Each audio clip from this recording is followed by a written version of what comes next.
Saya Agif dari Jogja. Gini Cak Nun, ngapunten boten pakai bahasa Jawa, boten lancar. Eh, kan saya di Jogja itu sebagai mahasiswa. Kemudian saya pernah mensurvei ke ini tentang agama.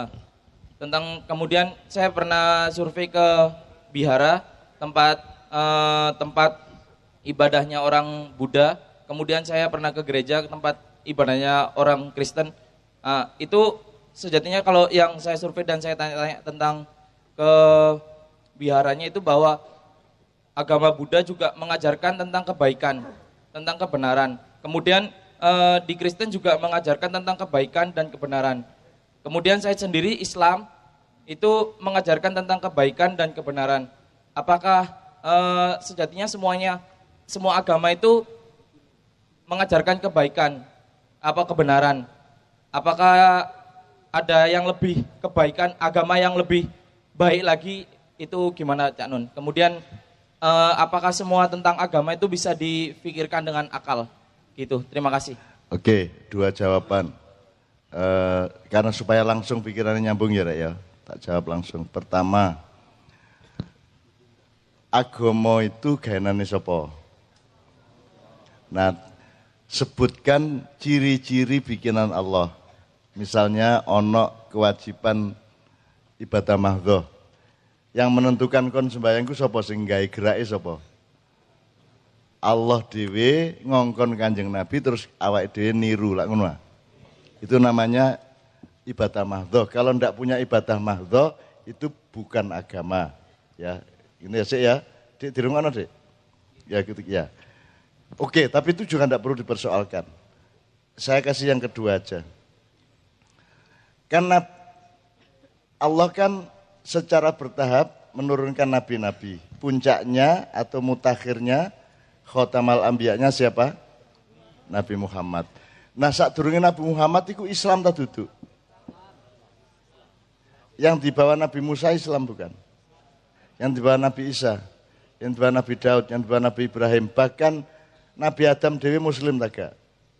Malaikat Muslim taga. Nah, jadi agama jane ono piro? Nah, tapi aja ngomong. Untuk toleransi ke Indonesia, itu disimpan dewi ning jero atimu. Gampangane ngene. Islam iku kelopo.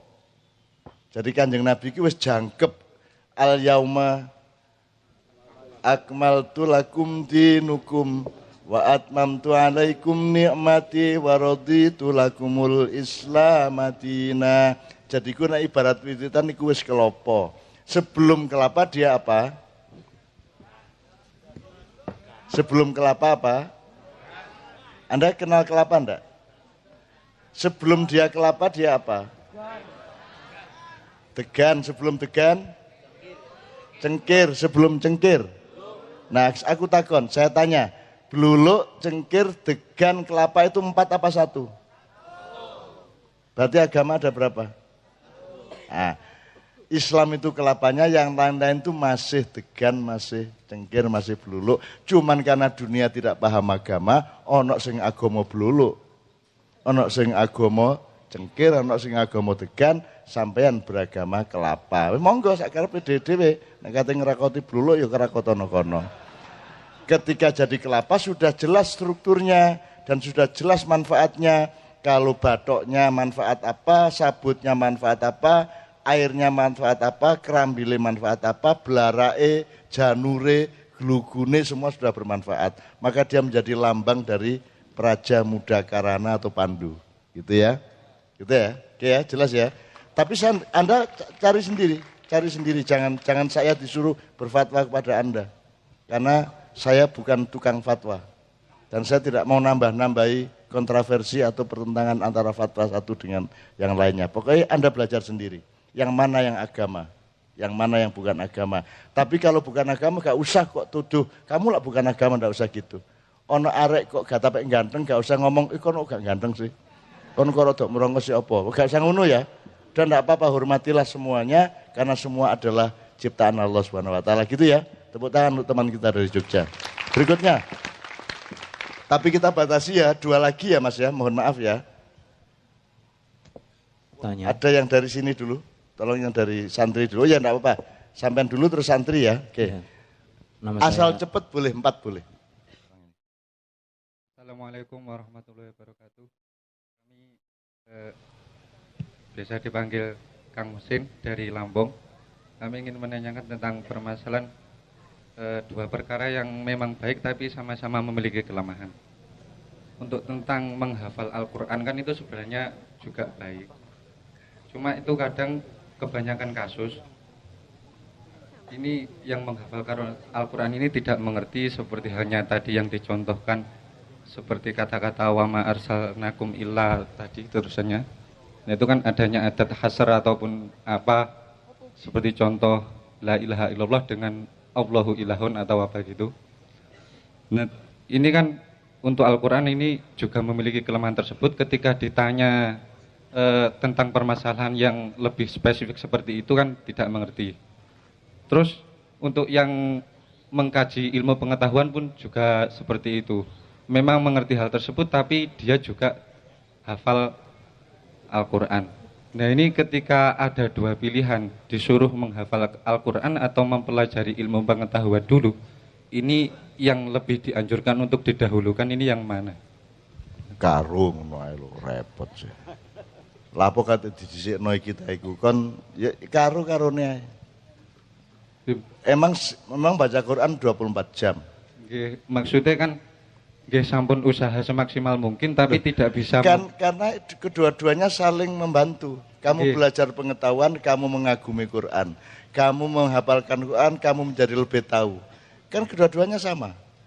Nggih, maksudnya niku tidak mampu untuk mengejar kedua-duanya, hanya mampu mengejar salah satunya saja, ngoten. Maksudnya dari kami itu hanya memiliki kemampuan untuk jika mengejar ilmu pengetahuan ya mencari ilmu pengetahuan saja. Kalau nyambi itu terlalu berat, ngoten. Oh, maksudnya kalau waktunya diserap untuk sekolah resmi gitu. Nggih. Maksudmu sekolah umum apa sekolah hifdzul Quran atau gimana? Nggih, maksudnya niku lebih ke mempelajari ilmu pengetahuan tentang agama atau lebih ke hafalannya gitu? Kedua-duanya. Wong hafal Quran kan tidak harus hafal Quran seluruhnya. Ada kewajiban menghafalkan Quran seluruhnya. Lah ndak ada. Ayat-ayat tertentu tok yang memang baik dan membantu pengetahuanmu juga baik. Kalau Anda mempelajari pengetahuan tanpa Al-Quran juga tidak akan luas. Kalau Anda mempelajari Al-Quran tok tanpa pengetahuan yang lebih luas juga Al-Qurannya menjadi mandek gitu. Jadi menurut saya kedua-duanya. Bekerja atau belajar dulu. Ya kon kari milih learning by doing atau doing by learning, tapi kedua-duanya. Ya dipikir nomena ya. Kon kenapa harus milih salah satu sih?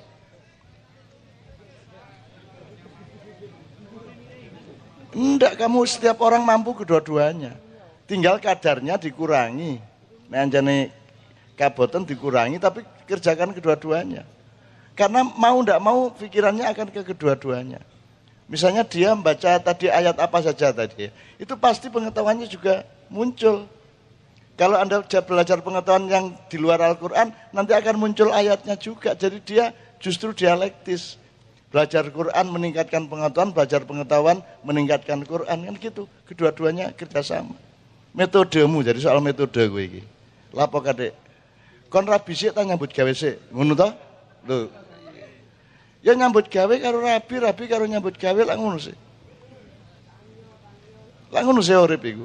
Ngono lho, kok ojo mempersulit dirimu sendiri. Kon niku gak rabi, gak nyambut gawe. Jadi ya ngerti ya maksud saya. Oke, berikutnya supaya cepat. Ya, mana? Nama saya Imron Rosyadi dari Nganjuk.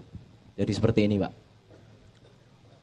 Tadi dikatakan bahwa tawasau bil haq yang saya terima, saya juga pernah menulis bahwasanya karena kebenaran saya menjadi salah. Jadi saya pernah terjun ke lapangan dan saya disuruh oleh koordinator saya bahwa saya harus melakukan suatu pekerjaan. Lalu itu saya lakukan dengan kebenaran yang menurut saya itu benar dan saya diingatkan dan menurut koordinator saya itu adalah salah.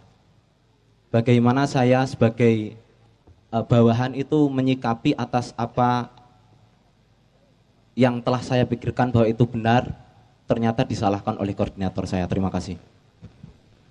Ya makanya sejak awal dipahami betul batas regulasinya atau SOP-nya. Ya. Jadi Anda jangan membawa kebenaran pribadi Anda kepada organisasi atau kepada kelompok. Kan gitu sebenarnya. Nek anjane kon di kuno misalnya bal-balan aturannya melok bal-balan. Nek Anda masuk satu program ya Anda taat kepada program itu. Meskipun Anda tidak terlalu sepakat sepanjang tidak melanggar akhlak dan akidah gitu loh, Dek. Jadi ojo egois, wong sekolah ae, Dek. Kon dadi sarjana nggawe skripsi, iku ojo kok paksakan pikiranmu. Pokoknya sing kira-kira nggarai dosenmu nglulusno awakmu ngene lho. Ngono ae, ojo adek kok lawan, ojo adek gede-gede pikiranmu dhewe kok tono iku dosenmu gak paham kok tambah gak lulus kon. Jadi orang sekolah itu tujuannya menurut saya adalah membahagiakan ibu dan bapakmu nomor 1. Nomor 2 baru golek ilmu. Dan ilmu tempatnya tidak hanya di sekolahan. Bahkan sekolahan itu mempersempit ilmu sebenarnya. Sekolah-sekolah modern itu membuat Anda menjadi lebih sempit sebagai manusia. Jadi tujuannya kon kuliah iku loro, siji membahagiakan ibu dan bapak, loro cek gampang nyambut gawe. Ngono lho rek. Perkara ilmu karo Quran kon, ngono lho. Ngono ya Dek ya. Nah, jadi Anda juga jangan egois. Tidak harus lan ngono kon dadi ketuane ae koordinator ae. Wong kon nganggota kok kate ya apa meneh, Dek ya. Makanya dipahami. Kalau organisasi kan ada aturan bersama sudah. Nah, jangan memakai aturan pribadimu atau subjektifmu, kira-kira gitu. Saya tidak bisa merespon lebih dari itu karena saya tidak mengerti masalah dan kasusnya yang sebenarnya. Ngono ya. Apa ya, Dek ya? Pokoknya egois, nuten ae, angger gak ngelanggar akidah dan akhlak. Gitu ya, oke.